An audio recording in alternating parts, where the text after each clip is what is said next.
Assalamualaikum warahmatullahi wabarakatuh. Hai penonton setia kasus Subang hari ini, bagaimana kabar kalian? Insya Allah pasti sehat semua. Sebelumnya saya selaku admin channel Indonesia Seleb mengucapkan, banyak terima kasih untuk kalian yang sudah mengikuti dan mengawal kasus ini.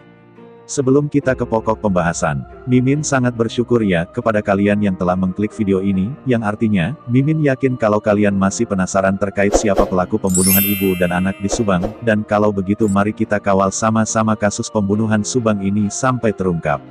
Dan yang terbaru kali ini dari kasus pembunuhan Subang, konflik antara Yosef, Mulyana, Yoris, Danu, mungkinkah di antara mereka semua ada salah satu tersangka? Memasuki bulan ketiga kasus pembunuhan ibu dan anak di Subang makin memanas antara keluarga korban, bahkan menjadi dua kubu yang berbeda dan saling menyerang, yang menjadi sorotan adalah akankah di antara mereka bisa dijadikan calon tersangka. Tetapi pihak kepolisian yang menangani kasus ini tidak gegabah dalam penanganan kasus pembunuhan ibu Tuti dan anaknya Amel. Dan pemeriksaan masih dilakukan hingga saat ini. Dan berikut beberapa pertanyaan yang kami rangkum dari kedua kubu yang saling bertentangan. Pernyataan Mulyana dan Yosef. Mulyana juga menyerang Yoris yaitu mengatakan Yoris mengigau, bahwa keterangan Yoris mengada-ngada soal apa yang terjadi pada TKP, rumah kejadian pembunuhan Tuti Suhartini dan Amalia Mustika Ratu pada tanggal 19 Agustus tahun 2021. Kalau menyatakan bahwa Yosef dan saya masuk ke TKP, kalau ke TKP memang masuk, tapi kalau ke dalam rumah itu terlalu mengada-ngada, ucap Mulyana.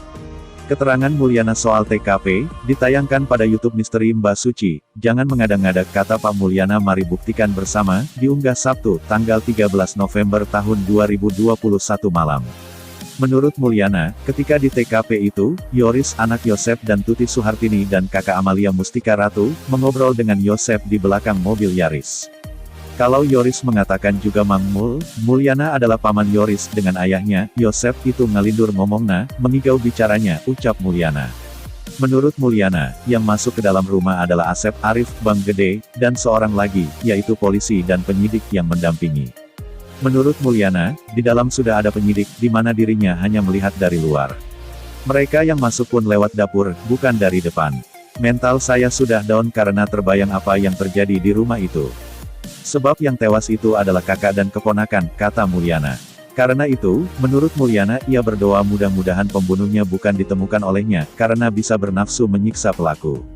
Apalagi kalau memang bukan pelakunya, kita ngobrol bersama dengan keluarga. Jangan saling tuduh, tidak akan ada hasilnya, kata Mulyana. Ia pun mengatakan, munculnya permusuhan karena minimnya komunikasi dan menjadi bahaya. Apalagi beritanya, digoreng oleh orang lain, jangan terpengaruhi oleh orang lain, ujar Mulyana. Pernyataan Yoris dan Danu. Pernyataan Yoris dan Danu yang mengatakan bahwa Yosef dan Mulyana memasuki TKP, pembunuh ibu dan anak di Subang pada tanggal 19 Agustus tahun 2021. Disampaikan oleh pengacara Yoris dan Danu, Ahmad Taufan, bahwa bukan hanya Danu yang masuk ke TKP pembunuh ibu dan anak di Subang pada tanggal 19 Agustus tahun 2021 lalu, namun ada Yosef dan Mulyana yang juga masuk ke TKP di tanggal tersebut. Pernyataan Yoris tersebut juga dibahas Anjas dalam video YouTube-nya, karena fakta bahwa Yosef dan Mulyana menjelaskan tujuan dan alasan mereka berada di TKP pada tanggal 19 Agustus tahun 2021 itu. Namun alasan mereka sudah dijelaskan, bahwa saat itu mereka memang ada di TKP didampingi petugas untuk mengambil kucing dari Amalia Mustika Ratu yang merupakan salah satu korban pembunuh ibu dan anak di Subang. Anjas di Thailand dalam tayangan video terbarunya kembali menganalisis fakta-fakta terbaru dari Yoris, Danu, dan Yosef yang menjadi dua kubu tersebut. Anjas menemukan bahwa pernyataan dua kubu ini saling menyerang, dan dipertanyakan siapa yang sebenarnya berbohong.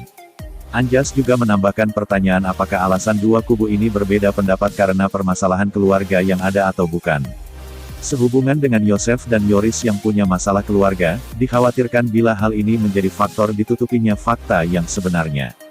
Dan kita doakan mudah-mudahan kasus pembunuhan ibu dan anak di Subang cepat segera terungkap, amin. Dan terima kasih kalian sudah menonton video ini, dan tunggu video-video saya selanjutnya hanya di channel Indonesia Seleb.